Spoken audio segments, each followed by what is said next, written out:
Jayadev speaking. Sir நான் பேசுறேன். என்ன அவன் கதையை முடிச்சிட்டீங்களா? இல்ல சார், எங்களை விட அவன் முரணான இருக்கான். நான்சென்ஸ்.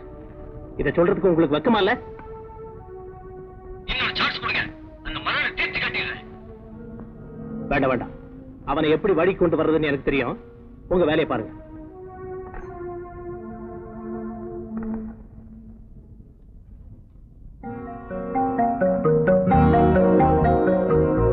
நீங்க போன்ல பேசினதெல்லாம் நான் கேட்டுட்டு தான் இருந்தேன். என் மேல வச்சிருக்கிற பாசத்துக்காக ஒரு அப்பாவிய தண்டிக்கிறது நியாயம் இல்ல. என்ன மதன் விரும்பலன்னு தெரிஞ்சிருந்தோ அவரை கட்டாயப்படுத்துறது தப்புன்னு நான் சொல்லி தெரிய வேண்டியதில்லை. என் மேல உண்மையான பாசம் இருந்தா மதனை ஒண்ணும் செய்யாதீங்க, இதோட விட்டுருங்க. அப்படியா? யாரு மாதிரி? அசப்புல பார்த்தா பொண்ண மாதிரி.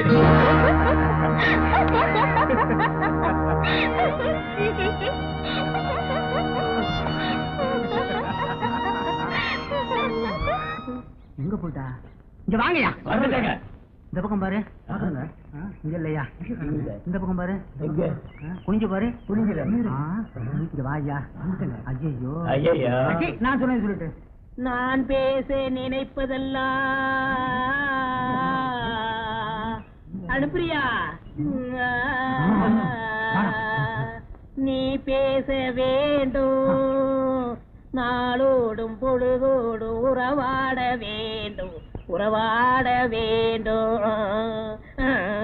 அனுப்பிரியா அனுப்பிரியா? அனுப்புறேன்டா. அனுப்பிரியா?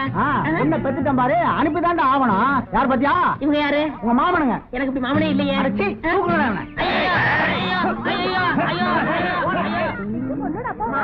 ஐயோ காப்பாத்துங்க, காப்பாத்துங்க.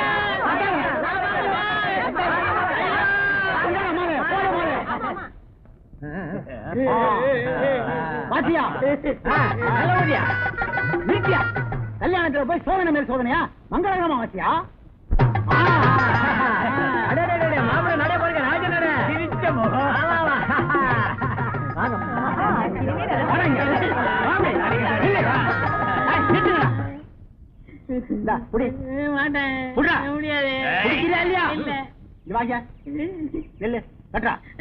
கட்டுறியா இல்லையா?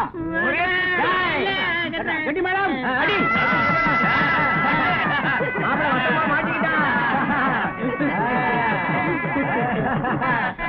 சாரிமா, என் தங்கச்சி மேல நான் வச்சிருந்த பாசத்தினால நேத்து உங்ககிட்ட தப்பா நடந்துட்டேன். அதுக்காக நான் ரொம்ப வருத்தப்படுறேன். இனிமே நம்ம ஃப்ரெண்ட்ஸ். பரவாயில்ல சார், நீங்க எப்ப கீதா கிட்ட உங்களை வந்து பார்க்க சொன்னீங்களோ அப்பவே நான் எல்லாத்தையும் மறந்துட்டேன்.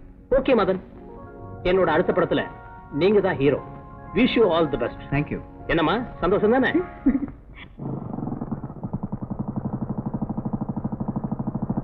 என்ன ராதா, எக்ஸாம்ஸ்லாம் முடிஞ்சு போச்சு, ஃபர்தரா ஸ்டடீஸ் கண்டினியூ பண்ண போறியா இல்ல? நீ வேறடி, அவ கல்யாணத்துக்குள்ள அடி போட்டுருப்பா. போங்கடி, உங்களுக்கு எந்த நேரத்துல என்ன பேசணும்னே தெரியல, பேசாம வாங்குறீங்க. ஹலோ ராதா, ஷாப்பிங்க வீட்டுக்கு தானே? நான் டிராப் பண்றேன். பரவாயில்ல, நான் நடந்தே போயிடுறேன். பரவாயில்ல வாங்க.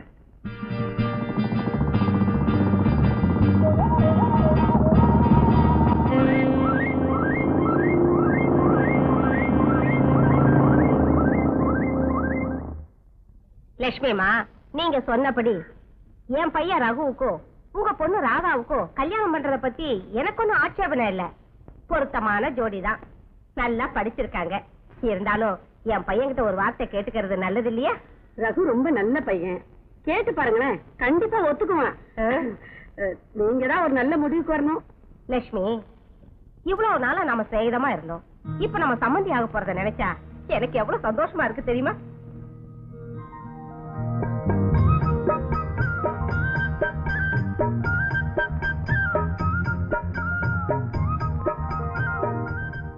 அம்மா, டிபன் ரெடியா? எனக்கு டைம் ஆகுதுமா. அவசரப்படாதடா, இது கொண்டு வரேன்.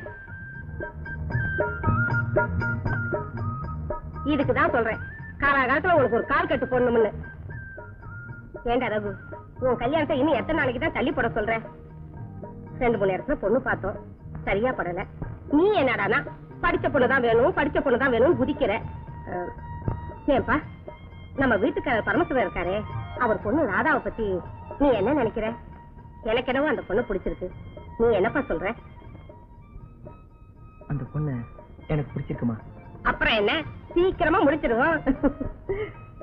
வாமா ராதா, வா வா. என்னம்மா இங்கேயே நின்னுட்ட? நாங்க பேசுனதெல்லாம் கேட்டுக்கிட்டு தானே இருந்த? வெக்கத்தை பாரு. அம்மா முறுக்கச்சி வாங்கிட்டு வர சொன்னாங்க. அப்படியா? முதல்ல டிஃபனை சாப்பிடு, அப்புறமா முறுக்கச்சு தரேன். வாமா. இப்பவே இப்படி வைக்கப்பட்டா அப்புறம் எப்படியோ ஆண்டவனுக்கு தான் விதி.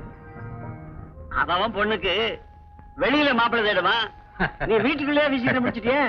பரவாயில்லையே, பையன் இன்ஜினியர் தானே? அண்ணா, ராதாவுக்கு நல்ல இடத்துல சம்பந்தம் நடக்கணும்னு இருக்கிறப்போ அதை யாரால தடுத்து நிறுத்த முடியும்? இந்த கல்யாணம் சிறப்பா நடக்க உங்க உதவி தேவை. நாளைக்கே தாம்பூலம் மாத்திக்கிறதா இருக்கிறோம். நீங்க கூட இருந்து இந்த கல்யாணத்தை நல்லபடியா நடத்திடுவோம். பிடிச்சாலும் பிடிச்ச புளியகும்பா பிடிச்சப்பா. மாமா, மாமோய். டேய் மது, அன்னைக்கிளி வந்திருக்கு பாரு. அண்ணக்கிளியா? என்ன விஷயம்? உங்களுக்கு விஷயமே தெரியாதா? நாளைக்கு ராதா அக்காவுக்கு கல்யாணம் நிச்சயம் பண்ண போறாங்க. மாப்பிள்ளை யார் தெரியுமா? மாடி வீட்டுல இருக்கிற இன்ஜினியர் தான். சித்தப்பா உங்களை கூப்பிடலையா? இதெல்லாம் உங்ககிட்ட யார் சொன்னது? சித்தப்பாவும் அப்பாவும் பேசிட்டு இருந்தாங்க, அப்ப நான் அங்கதான் இருந்தேன். சரி சரி, நான் போறேன், போ. அப்பயே சொன்ன, நீ கேட்டியா? நீ நேசிக்கிற விஷயத்தை தெரிஞ்சாதான்டா ஒரு முடிவுக்கு வருவா. அதை விட்டுட்டு மனசுலயே போட்டு குழப்பிட்டு இருந்தா நீ அவளை நேசிக்கிறேன்னு சொல்லணும், இல்ல ஒரு லெட்டராவது போடணும். இல்ல வாழ்க்கை பூராம இப்படியே நீ ஏங்கிட்டு இருக்க வேண்டியதான். வா.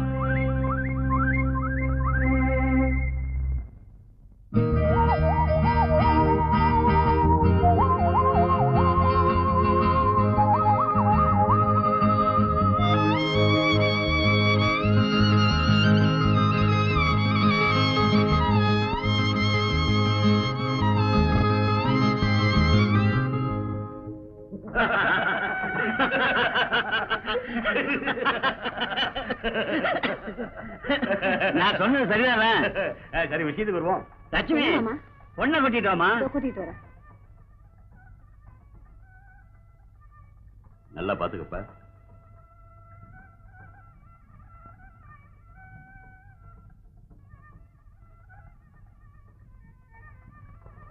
எப்படி பொண்ணை உள்ள கூட்டிட்டு போமா? மற்ற விஷயங்கள பேசலாமே. பேசுவோம். எங்களுக்கு இருக்கிறது ஒரே ஒரு பொண்ணு. அவளுக்கு நாங்க செய்ய வேண்டிய சீர்வரிசைய எங்களால முடிஞ்ச வரையில நல்லபடியா செய்யறோம்.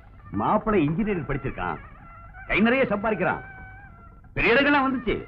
இருந்தாலும் என் தங்கச்சிக்கு உங்க குடும்பத்தில் தான் சம்பந்தம் பண்ணணும்னு ஒரு ஆசை.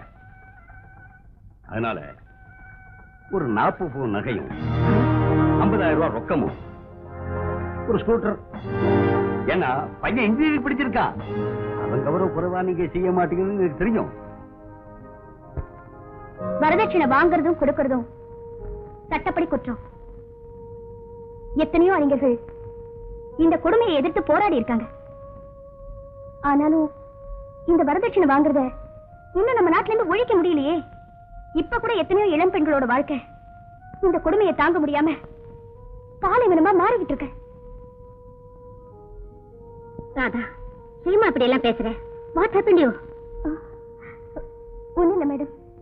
ஓ, உன்னை பொண்ணு பார்க்க வந்த மாப்பிள்ளை வரதட்சணை கேட்டாரா? அவர் கேட்கல. அவருக்கு என்ன பிடிச்சிருக்கு, எனக்கும் அவரை பிடிச்சிருக்கு. ஆனா அவங்க சொந்தக்காரங்க வரதட்சணை கேட்டாங்க. எங்களுக்கு கொடுக்க வசதி இல்ல, அதனால போயிட்டாங்க. ஆனா அந்த மனுஷன் சொந்தக்காரங்களை எதிர்த்து ஒரு வார்த்தை கூட பேசல. அப்படியா? ரொம்ப நல்லதா போச்சு. மேடம். ஆமா ராதா, பண்பையும் பாசத்தையும் விட பணத்தை மட்டும் ஆசைப்படுற குடும்பத்துல வாழ்க்கப்பட்டு நீ என்ன சுகத்தை அடைய போற? கவலைப்படாத. பெண்களுடைய வாழ்க்கையில இப்பேற்பட்ட சம்பவங்கள் நடக்கிறது சகஜம்தான். ஏன், நான் கூட இதுக்கு விதிவிலக்கு இல்ல. நிறைய வரதட்சணையோட தான் எங்க அப்பா என்ன கல்யாணம் பண்ணி கொடுத்தாரு. ஆனா பணத்தை மட்டும் ஆசைப்படுற என் கணவர் எனக்கு ஒரு நல்ல வாழ்க்கை தர மறுத்துட்டார். கிடைச்ச பணத்தை எல்லாம் சூதாடியும் குடிச்சுமே தீர்த்துட்டார். மேலும் மேலும் பணத்தை வாங்கிட்டு வர சொல்லி என்னை சித்திரவதைப்படுத்தினார். அவர் கொடுமையை தாங்க முடியாம தான் நான் எங்க அப்பா வீட்டுக்கே ஓடி வந்துட்டேன். அப்புறம் அவர் என்ன கூப்பிட வரல, நானும் அவரை தேடி போல. நாள் போக போக தனிமை எனக்கு போர் அடிக்க ஆரம்பிச்சிருச்சு. அதனாலதான் வேலையில சேர்ந்தேன். இப்போ ஓரளவுக்கு மன நிம்மதி